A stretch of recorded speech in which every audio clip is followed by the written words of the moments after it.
महाराष्ट्र विधानसभा चुनाव में किसकी जीत होगी, किसकी हार, ये तो 23 नवंबर को साफ होगा। इस दिन सभी 288 सीटों के नतीजे सामने आएंगे, लेकिन चुनाव से पहले जो संकेत मिल रहे हैं, जो रिपोर्ट्स आ रही हैं, उससे बीजेपी और उसके सहयोगियों की नींद उड़ती हुई दिख रही है। ये पहले से ही कहा जा रहा था कि बीजेपी गठबंधन में अजीत पवार कमजोर कड़ी है और महायुति गठबंधन अजीत को लेकर सहज नहीं है।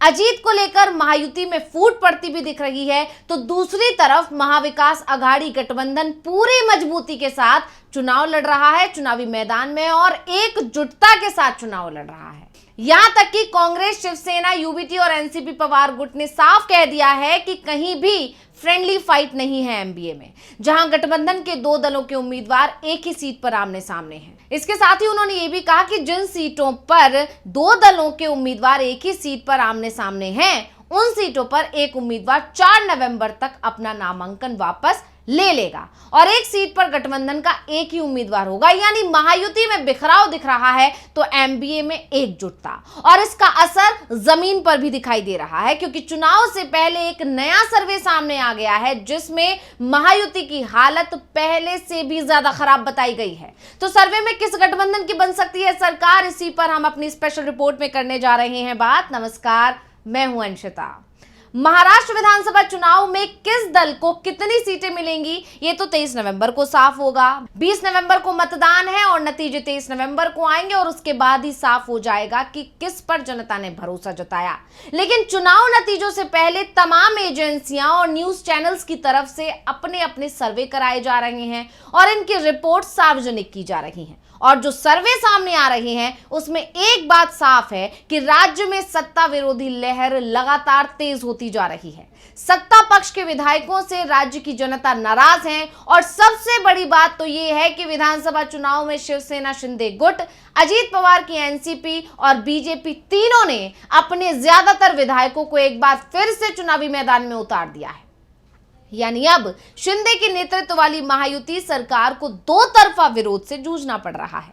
पहला, सरकार के खिलाफ जनता की नाराजगी, और दूसरा, उम्मीदवारों से जनता की नाराजगी। और ये नाराजगी महायुति गठबंधन पर बहुत भारी पड़ती हुई दिख रही है। और इन सब के बीच में जो तमाम सर्वे रिपोर्ट्स अभी तक आई हैं, यहां तक कि संघ की सर्वे में भी कुछ ऐसा ही अनुमान जताया जा रहा है कि बीजेपी की स्थिति और एनडीए की स्थिति पहले के मुकाबले हल्की है। इसी बीच अब इलेक्टोरल एस का भी एक प्री पोल सर्वे सामने आ गया है जिसने तहलका मचा दिया है, क्योंकि इस सर्वे में भी जनता की नाराजगी की मोहर लगाई गई है। बता दें कि इस प्री पोल सर्वे में एमबीए को जबरदस्त फायदा होता हुआ नजर आ रहा है। तो सर्वे की अब पहले बात करें, अगर सर्वे की माने तो एमबीए को महाराष्ट्र विधानसभा चुनाव में 157 सीटें मिल सकती हैं, जबकि महायुति गठबंधन को सिर्फ 116 सीट मिलती हुई दिखाई दे रही हैं। महाराष्ट्र में विधानसभा की 288 सीटें हैं। विधानसभा में बहुमत के लिए बात करें तो बहुमत का आंकड़ा 145 विधायकों का होता है, यानी बहुमत के लिए 145 विधायकों के समर्थन की जरूरत होती है। और इलेक्टोरल एस ने जो अपने सर्वे में एमबीए को 157 सीटें दी हैं, जो बहुमत से 12 ज्यादा है।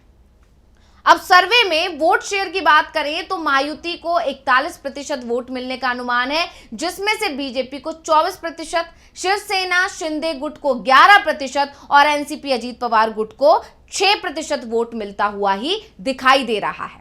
एमबीए तो विधानसभा चुनाव में 49% वोट मिल सकता है, यानी एमबीए की स्थिति अच्छी है, जिसमें से अगर कांग्रेस की बात करें तो 19%, और एनसीपी शरद पवार गुट की बात करें तो 13% और शिवसेना यूवीटी को 17% वोट मिलने का अनुमान जताया जा रहा है।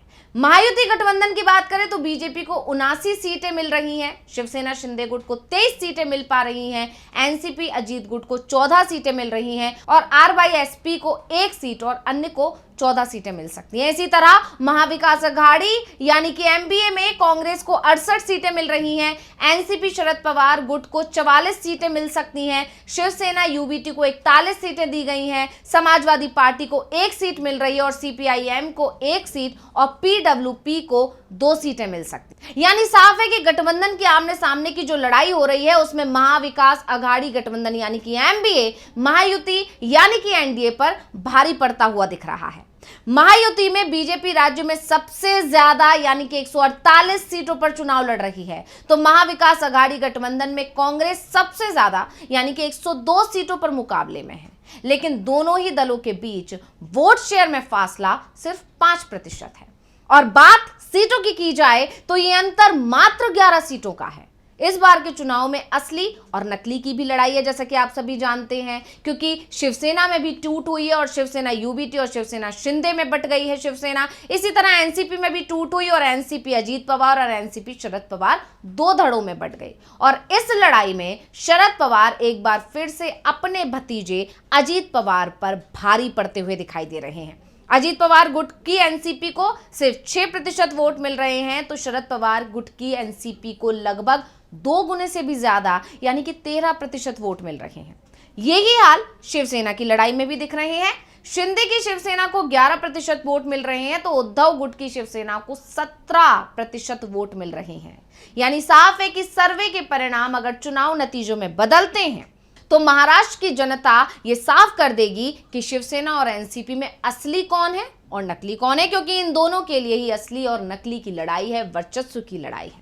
इसके अलावा दूसरे दलों की बात करें, एमबीए के घटक दलों की, तो अखिलेश यादव की समाजवादी पार्टी और असदुद्दीन ओवैसी के एआईएमआईएम का भी फायदा होता हुआ यहां पर दिखाई दे रहा है। ऐसा इसलिए क्योंकि 2019 में हुए महाराष्ट्र विधानसभा चुनाव में समाजवादी पार्टी और एआईएमआईएम दोनों ही पार्टी को 2-2 सीटें मिली थी।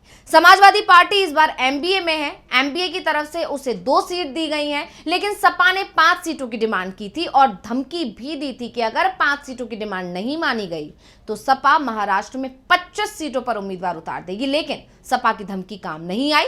महाविकास अघाड़ी ने गठबंधन में सपा को सिर्फ 2 सीट दी हैं।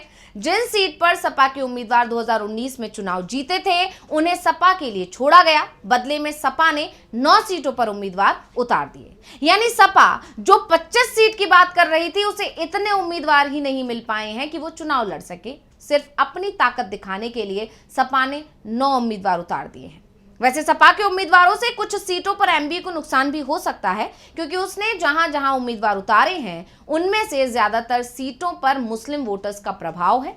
सपा ने जिन 9 उम्मीदवारों को चुनावी मैदान में उतारा है उनमें से 7 मुस्लिम उम्मीदवार हैं। अब असदुद्दीन ओवैसी की पार्टी एआईएमआईएम की भी बात करें तो उसने महाराष्ट्र चुनाव में 14 उम्मीदवारों को टिकट दिया है।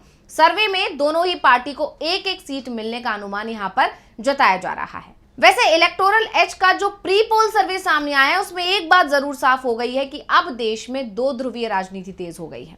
एमबीए और महायुति के बीच महाराष्ट्र चुनाव में 90% वोटों का बंटवारा हो रहा है, बल्कि इससे पहले हरियाणा और जम्मू कश्मीर विधानसभा चुनाव में भी यही रुख मतदाताओं का दिखाई दिया था। इन दोनों ही गठबंधनों के बीच ज्यादातर वोट बटे। हरियाणा में तो पहली बार 2 दलों के बीच 80% से ज्यादा वोट बट गए, यानी जो दल एनडीए के साथ नहीं है और अगर वो इंडिया गठबंधन के साथ भी नहीं जाते हैं तो जनता ऐसे दलों को माफ करने को तैयार नहीं है। जम्मू कश्मीर में जैसे पीडीपी रही, हरियाणा में जैसे जेजेपी और आईएनएलडी की स्थिति देखी गई, वहीं पंजाब में अकाली दल का भी यही हाल हुआ, यूपी में बीएसपी का भी ऐसा ही हाल रहा। यानी कहा जा सकता है कि जो दल खुद को न्यूट्रल बताने की कोशिश कर रहे थे वो सभी बुरी स्थिति में पहुंच चुके हैं। सर्वे में एक बात और साफ हुई है कि बीजेपी भले ही हरियाणा का चुनाव जीत गई हो, लेकिन इसका फायदा उसे महाराष्ट्र में मिलता हुआ दिखाई नहीं दे रहा है। यानी जो ये सर्वे आया है उसने बीजेपी के माथे पर चिंता की लकीरें ला दी हैं। हालांकि बीजेपी पहले से ये मानकर चल रही है कि उसकी स्थिति खराब है। संघ की रिपोर्ट में भी यही दावा किया गया और खुद देवेंद्र फडणवीस के बयानों से भी यही बात झलकी थी कि अगर सहयोगी साथ नहीं रहेंगे तो बीजेपी अपने अकेले के दम पर नहीं जीत सकती है। तो ये जानकारी आपको कैसी लगी, ये रिपोर्ट आपको कैसी लगी, हमें कॉमेंट करके अपनी राय जरूर दीजिएगा। इसी के साथ मुझे दीजिए इजाजत। देखते रहिए डीवी लाइव। नमस्कार।